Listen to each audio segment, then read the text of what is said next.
Salut à tous, c'est Kimtulk, j'espère que vous allez bien. Aujourd'hui, je vais vous parler de mon top 5 des films pour entrepreneurs ou pour jeunes ou pour tout simplement tous ceux qui recherchent une motivation.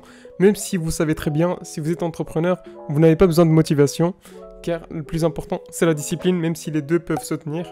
Et c'est ça qui est le plus important.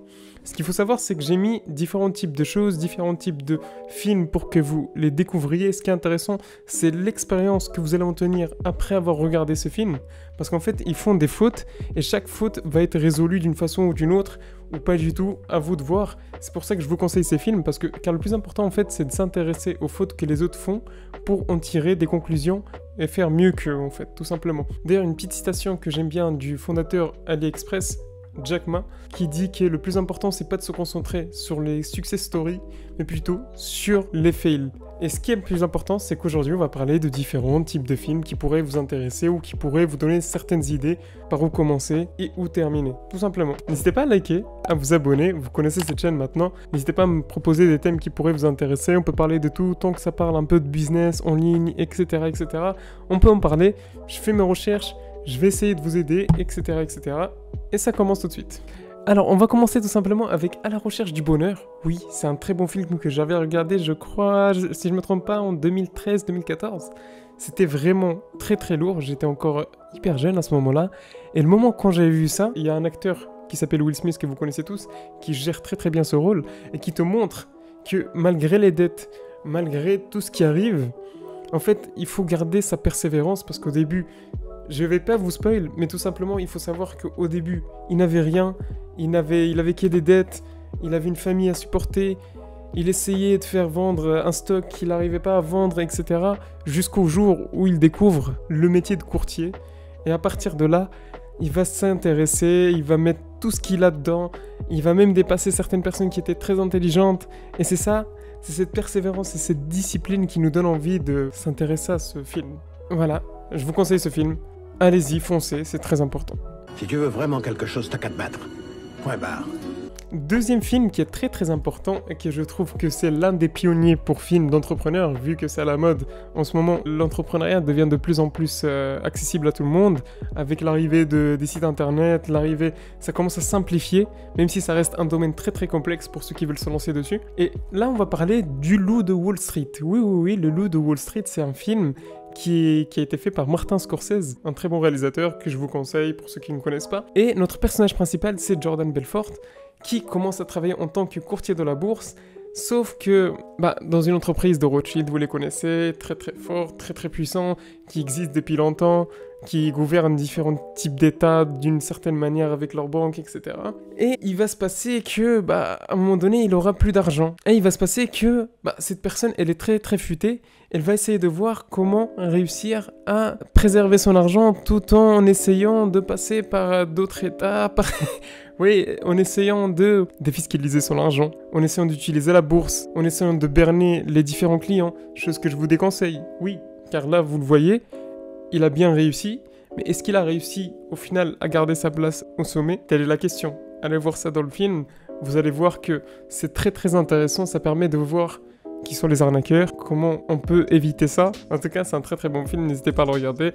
J'ai pas envie de vous spoil parce que c'est l'un des pionniers aussi.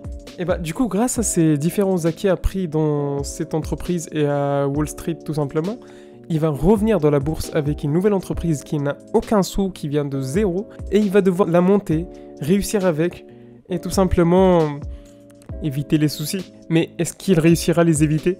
Telle est la question, regardez ce film, dites-moi ça dans les commentaires, ce que vous en pensez, et ça part tout de suite. Est-ce que je peux vous rappeler? Ils savent plus quoi faire. Faut qu'ils y pensent, faut qu'ils en parlent à leur femme ou la petite. Le seul truc qui les retient, c'est qu'ils n'ont pas confiance en vous, les gars.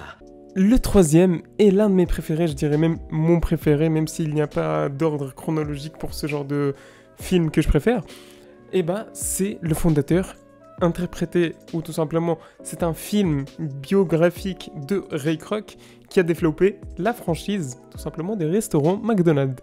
Oui, vous allez vous dire, comment a-t-il fait? Par quel processus il a dû passer pour réussir à en faire un empire, un monstre, comme vous voyez maintenant dans ce monde, quand même. Et ce qui est intéressant, c'est que tu vois aussi l'évolution du personnage et l'évolution de l'entreprise et les différentes contraintes. Surtout que, vous le connaissez tous, McDonald's, certes, c'est un délire de de chaînes de restaurants, mais avant tout, il y a surtout de l'immobilier là-dedans. Et c'est là où vous allez apprendre aussi un début d'immobilier. Donc, pour ceux qui sont intéressés par l'entrepreneuriat multidisciplinaire, en gros avec différents types de disciplines, parce qu'il y a différentes personnes qui aiment bien toucher à différentes disciplines de l'entrepreneuriat, et ben je pense que ce film pourrait vous intéresser. Parce que vous allez même voir que le couple et le soutien moral de la personne qui est en face, ou qui est avec vous, le partenaire ou n'importe, est très important dans ce film. C'est pour ça que je vous le conseille à tout le monde, ce film il est tout public. Si vous voulez tout simplement apprendre comment un loup peut rentrer dans une bergerie, et ben ce film est fait pour vous. Ce que je vous conseille dorénavant, c'est d'acheter des parcelles de terrain sur lesquelles ce hamburger est fait. Vous n'êtes pas dans le hamburger, vous êtes dans l'immobilier. Bon, on va parler de The Social Network, et ce film, incroyable anglais, et ce film, il parle de tout simplement l'ascension, oui. Comme vous le voyez, j'ai essayé de prendre les pionniers de chaque réussite en ce moment. Et chaque film que vous voyez dans ce genre de top, eh ben, ils ont dû passer par différentes contraintes. Et je vous le dis, regardez très très bien les contraintes qu'ils ont dû subir. Par exemple, dans ce film qui parle de l'histoire de Facebook, avant que ça soit créé, comment ça a été créé, au début qu'est-ce que c'était, et qu'est-ce qui a ralenti un peu l'évolution de ce film, comment deux amis ont dû devenir deux ennemis, qu'est-ce qui s'est passé, les différents types de règles de droit, les universités qui étaient dedans, Harvard qui était dedans si je ne me trompe pas, sans oublier qu'il y avait aussi des nobles qui sont rentrés en conflit. Je suis en train de vous faire un petit condensé, mais qui reste très important. Mais il faut savoir que, avant d'en arriver là, oui, le géant Facebook, il faut savoir qu'avant, c'était tout simplement un site qui permettait de regarder des photos de filles d'une autre université. Ouais. Zuckerberg, au début, il pensait qu'à ça. Mais il a vu que ça a pris plus de portée. Et du coup, il en a profité pour créer son géant, que vous connaissez maintenant. 5e place, 5e film, ou plutôt animé, oui, car je m'intéresse aussi aux personnes qui s'intéressent à d'autres cultures, notamment les jeunes, par exemple, qui s'intéressent à beaucoup d'animés. Mais je dis pas que les animés c'est fait pour les jeunes, moi-même j'en regarde, même si je reste quand même jeune. Ce qui est intéressant, c'est que je vais vous proposer un animé qui va parler de innovation, de création, de nouvelles choses, qui est plutôt d'un genre shonen pour ceux qui se demandent. Shonen, c'est une évolution d'un personnage qui va essayer d'être le meilleur, qui va avoir sûrement des pouvoirs ou autre. Mais dans celui-là, je vais vous présenter Dr. Stone, un personnage qui a beaucoup de connaissances. Et ben grâce à ses connaissances, il va les utiliser dans un monde de pierre, oui, Stone Age, et il va utiliser toutes ses connaissances pour créer différents types de produits.